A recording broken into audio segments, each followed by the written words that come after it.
there's something really interesting. You know what? First off, before I do anything, let's clickbait, not clickbait. Well, let's lead off with some clickbait. And recently, there's been all of this discourse and drama and bullshit around Rivals and Overwatch, right? And it kind of makes me sad because it's like, dude, you have the opportunity. You know the meme of like, oh my god, 2 cakes? It's like we have the chance to have 2 cakes. But for some reason, everyone is obsessed with pinning them against each other and making them fight. And I know the answer. And Avril actually had a good tweet about this, and I'm probably going to look at that in a second. Dextero decided earlier, and I quote tweeted it too with my own. I thought it was a pot noodle tweet. Because I was like, why does this exist? And it's just stirring the pot. And the reason why it's being talked about so much is something very, very interesting. We are witnessing history being made. This is Overwatch 2's Steam page. And it has gone from the most downvoted, most negatively reviewed game on Steam to now be considered mixed. We are in a timeline currently where Overwatch on Steam, the thing where everyone dunks on it for, because most players use Battle.net, they don't use Steam, has now shifted to mixed. If you come down here, you'll see that there's actually a big uptick in positive reviews. Now, you'll also see on the opposite side, there's an uptick in negative reviews. Is there a chance that because this has become known that because there's a big uptick in positive reviews, people are trying to counteract it with negative reviews? Potentially. But we also are kind of entering a timeline, at least in my opinion, that people are not just optimistic, I would say, but are kind of like, I think, ready to have the conversation on whether Overwatch deserves a second chance. What I mean by Overwatch deserving a second chance is basically the idea is everyone's mad about PvE and the cancellation of PvE. Avril had a great tweet about this earlier in response to talking about not having Overwatch or PvE. And let me read it to you really quick because I thought it did a pretty good job and I'll expand upon it. Buckle up. It's time for another giant Avril tweet. PvE still remains the biggest red herring in all of gaming.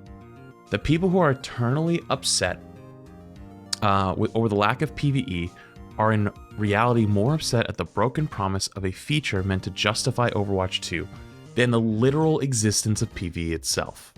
What he's trying to say is basically, instead of being mad that PvE doesn't exist, they're mad at the idea that they removed Overwatch 1 for 2, and basically, when you had Overwatch 1, you got all the skins for free, you had loot boxes, you had all this stuff.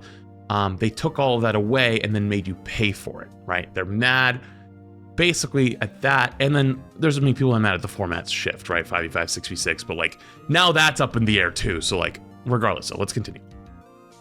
You can insert any other major feature in place of PvE as the promise of Overwatch 2, and the response would have been the same if the promise was broken. PvE was a never hugely requested feature in Overwatch 1. I slightly disagree on that one. I think people wanted the lore and the story, not fighting bots. They wanted more lore and story of the PvE, not fighting the bots. Let's continue though. And the small amounts of PvE we got in Overwatch 1 wasn't good past 1 or 2 playthroughs. How do I know? The queue times for each PvE mode massively increased after only a few days of each time. The majority of people didn't bother replaying it, and the same people who were massively upset over the lack of PvE in Overwatch 2 are now playing games like Rivals, where there's not requesting PvE. And also not upset that devs have announced no plans to make PvE. You would think an audience so obsessed with PvE would be flipping their shit out over this. But the truth is, they don't actually care about PvE. They care about the broken promise of Overwatch 2 and the 2 to 3 years of wasted development that took away from Overwatch 1. I think this is pretty true. And it's not wrong. And they did do that. And they did absolutely. There's no denying. This is why whenever someone brings up the lack of PvE in Overwatch 2, I just ignore the PvE part of the criticism and read between the lines to find the real criticism underneath. I personally did want the PvE. because I had a blast doing it, going for rank 1 challenges, playing with friends, but the story was the big part. But yes, let's continue. The real PvE heads never chose Overwatch, a competitive PvP FPS game, as their main title. They're playing actual PvE games like Destiny 2, WoW, Helldivers, Deep Rock Galactic, etc. Came to Overwatch looking for a PvE game. You were simply looking in the wrong place, period. No one goes into Valorant, Fortnite, CS, or Apex Legends looking for PvE experience. In fact, Fortnite ironically started as an extremely unpopular PvE game before shifting to PvP Battle Royale game that became one of the biggest games in the world. Overwatch PvE in any of its versions was simply not good. As mentioned above, people don't bother requesting the PvE modes after a couple of playthroughs. Requeue the PvE modes after a couple of playthroughs. The invasion missions literally flopped so hard that they cut all PvE development for campaign missions after that. To be fair, I think that they made a huge marketing mistake, and the first set should have been free to get people in, and then you could charge after that. But regardless, actually, to be fair, they shouldn't have charged at all. They should have just put in skins that were tied to the campaign, and then made people pay for the skins, and people would have bought for those, and it probably would have done even better. But again, Blizzard's marketing department might as well have their heads so far up their ass they can actually talk back through their mouth a second time. There's a tower defense mode called Gauntlet that everyone has now forgotten about, and was so mid, no offense to the developers, that it has eventually gotten removed from the game because, again, no one queued for it. But they can make the PvE better. I'm not really convinced they can, especially not with juggling the PvP at the time, and you could just admit that Overwatch as a PvE game simply not as good experience. You can only shoot the same bots over and over again many times, it just gets too stale. No PvE offers the same replayability. Okay, so to be fair, to his point right here, this is not what the original PvE experience was supposed to be though. Like, the original PvE vision that was talked about at BlizzCon 2019 was about endlessly replayable. It wasn't supposed to be the same mission over and over again. It was almost like a roguelike, where you, it would be a different experience every time you played it. So, I see where he's getting at here, but he's losing the plot a little bit, because that wasn't the original vision. And that's what I think a lot of people were upset when they canceled the PvE big part for just the missions, right? Like that was the big part. That was why a lot of people were mad originally. Anyways, let's continue. Most development studios that focus purely on PvE as their core experience struggle to keep players engaged, because PvE development is much harder than more resource intensive than PvP. You can spend 1 to 2 years in massive expansion. Okay, it's just going on PvP or PvE. But here at the end, accept the concrete pill that I have, as PvE was a giant mistake and a huge waste of time from Blizzard, and that following Jeff Kaplan's dream of reviving Titan, a failed PvE, after already getting a massive success with Overwatch, is what led us astray in the first place, and Bobby Kotick forcing that sequel that no one asked for. Actually, it's even worse than that. Jeff wanted to remake Titan basically, with obviously PvE, although I see the vision, but also Bobby wanted to make Overwatch like the NFL of esports. And Jeff didn't give a and wanted to basically stand in his way. So there was a lot of shit there. Regardless, the first half of the tweet is what was, I think, the part to remember. And I don't know, I wanted to give my own input on it. My own input on it is, this is the first time I've seen it in a long time. The last time I saw it was BlizzCon 2023. I think it's the first time I've seen people really come around to the idea of like, you know what, maybe they can fix it, right? I think it needs way more though, right? I think even perks that are currently in the game is a little too safe. I think they should go even bigger. I think Stadium is insane. Like, after playing Stadium, that changed my whole viewpoint on what I knew as Overwatch. And I'm a little bit nervous for in like 2 or 3 weeks from now. I think that, you know, there's a lot of people that are probably going to start seeing flaws with perks and whatnot and might start to get angry with them. And I would urge you to just chill a little bit, because there's already enough discourse and enough anger on the game as is. And I'll tell you from my own point of view, I actually wanted to make a video comparing both Overwatch and Marvel Rivals and talking about the pros and cons of both games and talking about why having both of them existing is a great thing. I wanted to do this in December. If you've been in my chat, if you've been in my stream, you've probably caught me talk about it in little bits, but I chose not to. And the reason I chose not to at that time was because the discourse was so loud and so angry that I knew that it wouldn't actually get anywhere.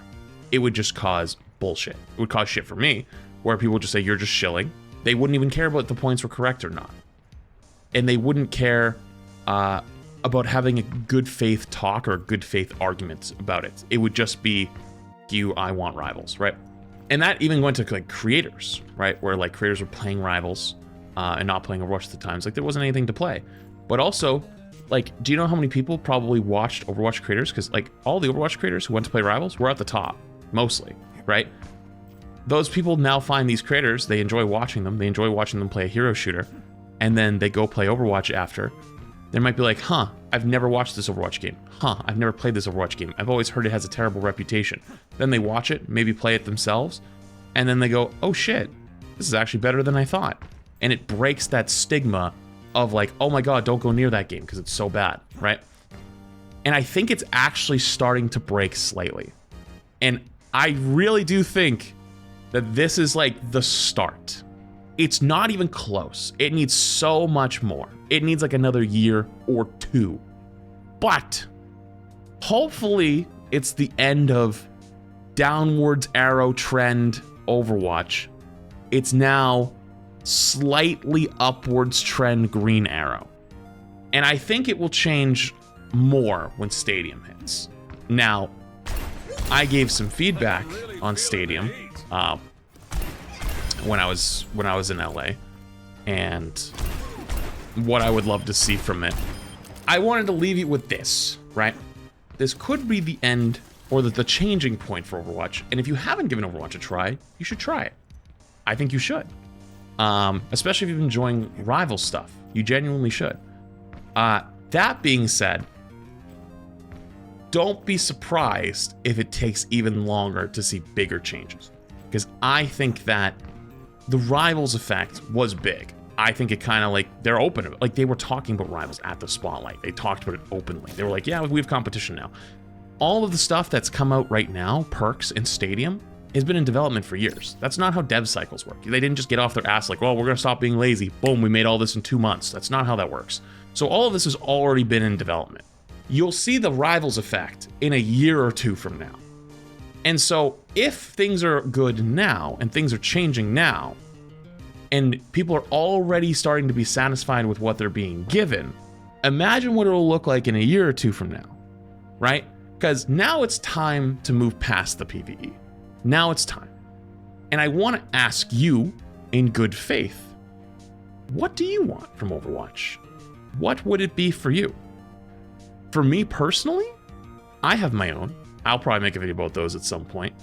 Don't just scream PvE, you know? Don't just scream PvE. Because, like, we all know it's not actually the PvE anymore. We all know that it's actually the years of broken promises. Bro, how much are they paying you? This is cap? Oh, my friend, that's a first-time chatter. I'm going to check your following age. If it's within the last 2 months, it's going to be funny. 22 seconds. My brother in Christ, I've been playing this game for years. I am legitimately, notoriously known for sitting in this exact spot on the training range and talking about this game. It's goods, it's bads. You can actually go back and I just saw one. Overwatch 2 is in serious trouble right now, 7 months ago. There it is. Classic Doomer video, 9 months ago, same spot, look where I'm sitting. Boom. So, you could sit there and say, oh my god, how much pay? Brother, I've been doing this for years. Same shirt. You, all right? You. Shh. I don't know how we got there. I think the tides are turning for Overwatch stuff, and I hope it continues to be that way, but I also hope they keep performing, because they definitely got to keep it up, and definitely want to see how things look in a few months from now to a year from now. That'll be the true test.